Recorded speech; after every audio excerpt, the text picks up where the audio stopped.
Dios los bendiga a todos los que miran este canal. Quiero hacer una pequeña reflexión acerca del efecto o el resultado que trae el estudio de la escatología en nosotros como cristianos.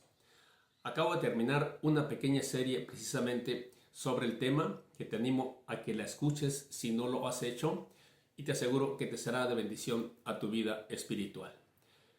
La escatología es el estudio de las últimas cosas y creo que en todo ser humano hay esa curiosidad por saber qué será del futuro, qué va a pasar de aquí a 10, 20, 30 o más años o lo que sea. Siempre hay esa curiosidad y por eso hay tanto brujo, tanto chamán, lectura de cartas, lectura del café y bueno, todo lo que tú sabes. Personas que dicen que adivinan el futuro y que tienen así de clientes esas personas, porque hay una curiosidad en las personas por saber lo que será del futuro. Pues bien, no es algo extraño. Desde tiempos antiguos, el rey Nabucodonosor de Babilonia tuvo esa curiosidad. Estaba en su cama y le vinieron pensamientos en su corazón por saber qué sería del futuro. Y Dios le reveló precisamente el futuro. Se lo reveló a partir de él, del imperio babilónico que Nabucodonosor representaba, hasta precisamente la venida del Señor Jesucristo. Ahí tenemos que ese sueño que tuvo Nabucodonosor de una imagen impresionante de diferentes metales, y cada metal representaba un reino, un imperio. Babilonia, Medo-Persia, Grecia, Roma y el imperio final del anticristo. Eso se lo reveló Dios a Nabucodonosor por medio del profeta Daniel.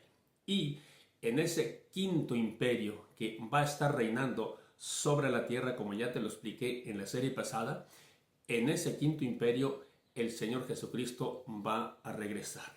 Para eso, sin duda, que falta algún tiempo, como ya te lo mostré en esos estudios. Así es que hay una curiosidad cierto en las personas por saber qué será del futuro. Y Dios, gracias a Dios, que Él nos ha dejado en su palabra con lujo de detalles lo que será en el futuro. Eso lo tenemos claramente en su palabra. En la Biblia, en el Antiguo Testamento, tú vas a ver que ese tiempo final Dios lo reveló por medio de los profetas con esa famosa frase que ya te compartí en esa serie pasada, el día de Jehová. Ese día de Jehová revela ese tiempo final, como ya lo vimos, de 7 años, pero dividido en 2 partes, y la última parte, esos 3 años y medio, es lo que nos habla de esa gran tribulación que ha de venir y que se ha de desatar en la tierra previo a la segunda venida de Jesucristo. Cristo lo anunció de una forma muy especial, que ese tiempo sería de gran tribulación, cual nunca ha habido desde el principio del mundo, ni la habrá. Es decir, un tiempo muy especial, como ya te dije, como ya te expliqué, donde en esos pocos meses, menos de 42 meses, prácticamente más de 2/3 de la humanidad desaparecerá de la tierra. Así es que todo lo que hoy vemos, todo lo que se está pasando en las noticias, no creas que son cosas del final. No, se hace mucho polvo, se hace mucho ruido de guerras, misiles, nación contra nación y bla, bla, bla, bla. Todo eso, sin embargo, tú puedes ver que los muertos son mínimos. Después de una operación terrible que acabamos de ver en estos días de Estados Unidos e Israel en contra de Irán, se hablan apenas de unos cuantos muertos. O sea y es mucho ruido, son cientos de misiles que han caído, que se disparan, y se hace mucho ruido, pero pocas nueces. No digo que eso no sea importante, un solo muerto es trágico, es desastroso, pero en ese tiempo final, cuando Cristo vaya a estar por venir, no solamente serán guerras atroces, guerras terribles, sí, sin duda, con misiles y todo lo que tú quieras y gustes, pero allí sí va a haber muertos, allí sí va a haber muertos. En el cuarto sello, como ya lo vimos, la cuarta parte de la humanidad morirá en un solo juicio. Y luego en la sexta trompeta hemos visto que la tercera parte de la humanidad que quede hasta ese entonces también será muerta en un solo juicio. Y luego en Armagedón, ya cuando Jesucristo descienda a la tierra, allí leemos en Apocalipsis capítulo 14 que un río de sangre de 320 kilómetros correrá por esa matanza que va a ocurrir en el juicio de Armagedón cuando Cristo venga a juzgar a todos sus enemigos. Entonces nada más te saco esos tres juicios muy espectaculares que no solamente nos llaman la atención, sino que allí vemos la realidad de lo que va a suceder, no como hoy en día, que te digo, que se hace mucho ruido y nos hablan de muchos misiles y todo eso, pero luego dicen que 9 muertos, que 20 muertos, que 50 muertos o que 200 y así. Nada que ver con los millones, millones y millones de personas que han de morir cuando los juicios de Dios se estén desatando a partir del capítulo 6 de Apocalipsis hasta el capítulo 18. Eso es lo que tenemos acerca de los últimos días cuando Jesucristo esté por aparecer aquí en la tierra. Pero eso a mí como cristiano me tiene sin cuidado y debería tenerte a ti si tú conoces a Jesucristo, porque aunque muchos afirman que el cristiano, la iglesia pasará por ese tiempo de horror, te lo he demostrado claramente que eso no puede ser. Ahora pues yo sé que hay otros que no creen así, pero bueno, tú puedes escuchar ambos argumentos y quédate con el que tú quieras. Yo no te voy a obligar ni te voy a decir tienes que creer como yo, ¿no? Hay muchas cosas en las cuales los cristianos no nos vamos a poner de acuerdo nunca, pero eso no tiene importancia porque son cosas secundarias que no tienen que ver con la salvación que es en Cristo Jesús, donde allí todos los cristianos de diferentes movimientos, denominaciones, coincidimos. Jesucristo es el único que lleva a Dios. Su sangre es la única que nos limpia y nos perdona de nuestros pecados. En eso coincidimos todos los cristianos. Pero pues ya en cosas secundarias, como que si la iglesia pasará por la gran tribulación o no, de que si hay milenio o no, de que si estamos ya mirando los principios de dolores o señala de la segunda venida de Cristo y muchos otros temas que te pudiera mencionar. No vamos a estar de acuerdo nunca los cristianos. ¿Por qué crees que hay tantas iglesias? ¿Por qué crees que hay tantas denominaciones? Porque cada una cree algo diferente en cuanto a cosas secundarias. Pero una cosa sí te digo, todos aquellos que se dicen ser cristianos y que sí lo son, entonces coincidimos en lo básico, en lo que realmente tiene importancia. Jesucristo es el único camino al Padre. Dice Jesucristo, yo soy el camino, la verdad y la vida. Nadie viene al Padre si no es por mí. También 1 Timoteo 2:5 dice que hay un solo mediador entre Dios y los hombres, Jesucristo hombre. En eso coincidimos todos los cristianos. Pero en cosas secundarias, como te digo, yo no voy a discutir ni a debatir si alguien no cree como yo.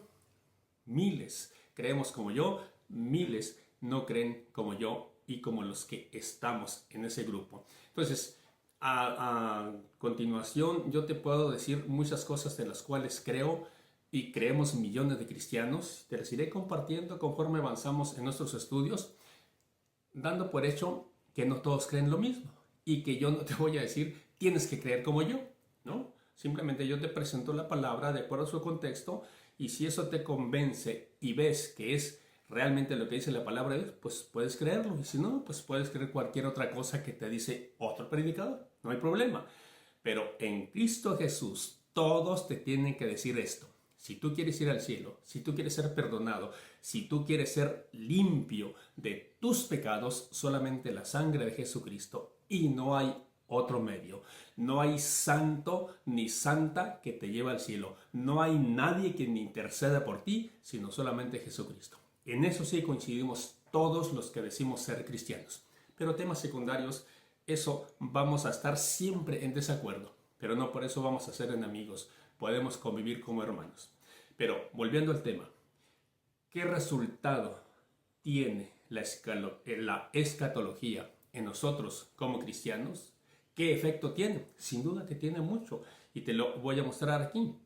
Dice allá en la primera epístola de Juan, capítulo 3, versículo 2, dice: amados, ahora somos hijos de Dios, y aún no se ha manifestado y aún no se ha manifestado lo que hemos de ser, pero sabemos que cuando Él se manifieste, seremos semejantes a Él, porque le veremos tal como Él es. Ahora fíjate lo que dice el versículo 3: y todo aquel que tiene esta esperanza en Él, se purifica a sí mismo, así como Él es puro.